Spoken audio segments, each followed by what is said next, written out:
Hey guys, welcome back to Front Row Coasters. Today we're going to be looking at what coasters count as credits. And if you don't know what a credit is, it's basically every time you ride a different coaster, that's one credit. So let's jump straight into the video with our first model of a credit, relocated coasters. So a relocated coaster is when a park gives away or sells their coaster, and that coaster then gets relocated to a new park. Some examples of these are Magic Flyer at Six Flags Magic Mountain or Hurricane at Fun Spot Kissimmee. Would I count these relocations as new coaster credits? Yes, I would. Just because you've been on that coaster in a different park doesn't mean you've been on that credit. It's a totally new park with a totally new atmosphere and a new setting, so it makes a new experience. Next, we have clone coasters. Some examples are the Batman the Ride clones or the SNS 40 free spins. And the clone coaster is just the same model, but with sometimes a different repaint or a different station layout. And would I count these as new credits? Yes, I would. Just like the relocated coasters, just because you've been on that one, it's a totally different experience at a different park.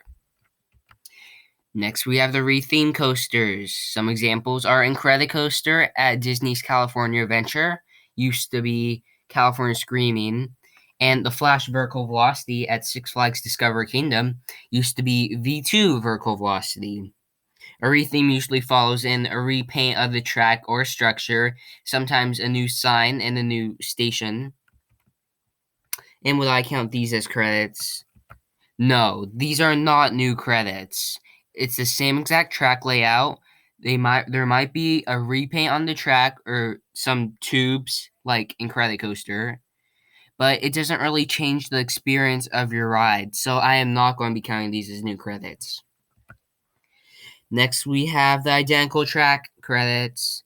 So some examples of these are Gemini at Cedar Point.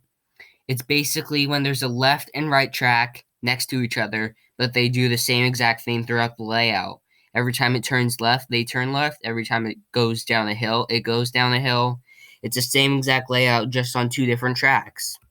And I would count these as two separate credits just because you shouldn't have to get off and get back on a roller coaster just to get one credit. That should be two credits. Next, we have the conversion coasters. Usually, B&M makes a stand-up coaster, and that usually changes to a floorless coaster with new floorless trains and usually a new paint job on the train's track and station. And I would count these as new credits just because it's a different experience from standing up, which can be painful, to sitting down in a floorless position where it's not painful. And last, we have the Mobius loop coasters where you have to get off and get back on. Example of this is Racer at Kennywood. It's one big long track, but halfway through it goes back to a station, and you have to get off. And if you want to ride the other side, you have to get back in line.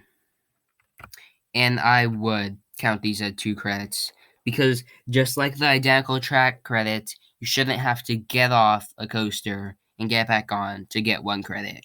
It should be one ride equals one credit. So thank you guys for watching, and you may be wondering what this 9 is for. So I'm going to be doing a giveaway. If you can guess how many coaster credits I have, I will give out one Disney Plus account, one Hulu account, and one Netflix account to 3 lucky winners. I have 90 blank coaster credits. Please comment below on what you think. Thanks for watching, and I'll see you guys on the next